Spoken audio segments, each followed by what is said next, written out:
मित्रांनो, कमळी मालिकेत आपल्याला आज जबरदस्त ट्विस्ट बघायला मिळाला, की कमळीची आई जी आहे, तिने कमळीच्या बाबांचा विषय देखील काढला आणि कामिनीचा देखील विषय काढला.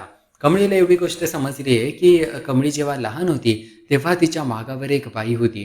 ती बाई दुसरी, तिसरी कोणी नसून कामिनी असते. कमळी लहान असताना तिला मारण्याच्या मागे लागली होती आणि अशा पद्धतीचं एक भूतकाळ आहे, जो कमळीच्या आईला सगळा आठवत असतो. कारण कमळीच्या आईने मागच्या 10-15 वर्षाचे बरेच काही गोष्टी ती विसरून गेली आहे आणि तिला फक्त तो काळ आठवते जेव्हा कमळी लहान होती. आता कमळी या सरोजसोबत किंवा तिच्या आईसोबत गौरीसोबत बोलत असते आणि कमळी तिच्या आईकडून सगळ्या गोष्टी जाणून घेते. पहिली गोष्ट म्हणजे कमळीला समजले तिच्या आईचं खरं नाव गौरी आहे आणि कमळीच्या आईने कमळीला मोठं झाल्यावर खोटं नाव सरोज हे नाव सांगितलं. दुसरी गोष्ट म्हणजे की कमळीचे बाबा देखील आहेत, जे कमळी लहान असताना कमळीला सारखं भेटायला यायचे आणि त्या व्यक्तीचं नाव राजन आहे, हे फक्त आता बाहेर येणं बाकी राहिलंय. तिसरी गोष्ट म्हणजे की कामिनी जी आहे ती सारखं कमळीच्या आई जी आहे ती सारखं एका बाईला घाबरत असते. त्या बाईचं नाव कामिनी असतं आणि कामिनी जी आहे ती सारखं येत होती त्या सरोजच्या गावाला कमळीला जीवे मारण्यासाठी आणि अशा पद्धतीचा काही गोष्टी आहेत ज्या मालिकेत घडलेल्या आहेत आणि त्या लवकरच आता कमळीच्या समोर येणार आहे. आजच्या मालिकेत आपण हे देखील पाहिलं की कामिनी कॉलवरती बोलत असते आणि फोनवरती तिच्या एका गुंडासोबत बोलत असते आणि त्या गुंडाला तिने काम दिलंय की ज्या पोलीस स्टेशनमध्ये कमळीने FIR दाखल केली होती स्वतःच्या आईला शोधण्यासाठी, त्या FIRमध्ये काय लिहिलं आहे त्या FIRची कॉपी कामिनीला पाहिजे असते आणि कामिनी जेव्हा एका गुंडासोबत याविषयी बोलत असते तेव्हा कमळी येते आणि त्यांचं थोडंफार बोलणं ऐकते. आता मित्रांनो, मालिकेत आपल्याला बघायला मिळालंय कशा पद्धतीने कमळी जी आहे ती या कामिनीवर लक्ष ठेवून आहे, कारण तिला माहिती आहे की नक्कीच कामिनी काही ना काही कारस्थान रचू शकते. कामिनीचं खरं कारस्थान असतं कमळीच्या विरुद्ध आणि कमळीच्या आईच्या विरुद्ध.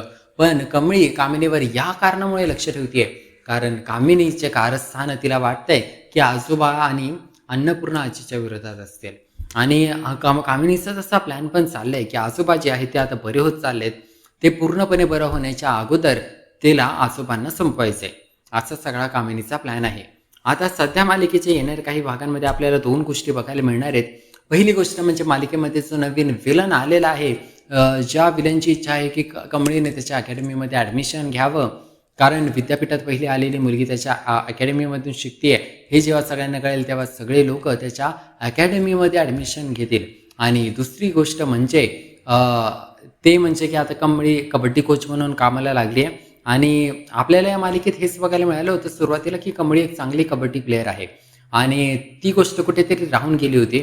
आता मालिकेत तिचा तो कबड्डीचा जोश परत आलेला आहे आणि कमळी जी आहे ती आता परत कबड्डी प्लेयर बनून मालिकेत आलेली आहे आणि कमळी आता कबड्डी कोच बनली, पण तिचा पहिलाच दिवस एकदम वाईट असतो कारण तिला एक हार घालून सत्कार केला जातो, पण त्या हारामध्ये मुंग्या भरलेल्या असतात त्या मुलांनी. अशी घोडकर मुलं आहेत जी आता कमळीला सांभाळायची आहेत. मग मालिकेचे येणाऱ्या काही एपिसोड्समध्ये आपल्याला हेच बघायला मिळेल कशा पद्धतीने कमळी या सगळ्या गोष्टींना सामोरं जातीये. तर या सगळ्या गोष्टींवर तुमचे नेमकं काय मत आहे? नक्की मला कॉमेंट करून सांगा. तुम्हाला काय वाटतं मालिकेत पुढे काय घडलं पाहिजे? आणि आत्तापर्यंत ज्या गोष्टी झाल्या त्या सगळ्यावरून तुम्हाला काय वाटते? मालिका तुम्हाला आवडतीये का? मला सध्या मालिकेचा प्लॉट बोरिंग वाटतोय, पण पाहूया मालिकेत जरा पटपट पुढे गेली तर तसंच आपल्याला इंटरेस्टिंग वाटेल. आपल्या यूट्यूब चॅनलला नक्की सबस्क्राईब करा. मालिकांचे रेग्युलर अपडेट्स मिळवण्याकरिता काही मिनिटांमध्येच मी तुम्हाला संपूर्ण मालिकांचे अपडेट्स देत असतो. त्यासाठी आपल्या चॅनलला लगेच सबस्क्राईब करा. आपण भेटूया पुढील भागात. पाहूया मालिकेत नवनवीन अजून नेमकं काय घडतंय ते.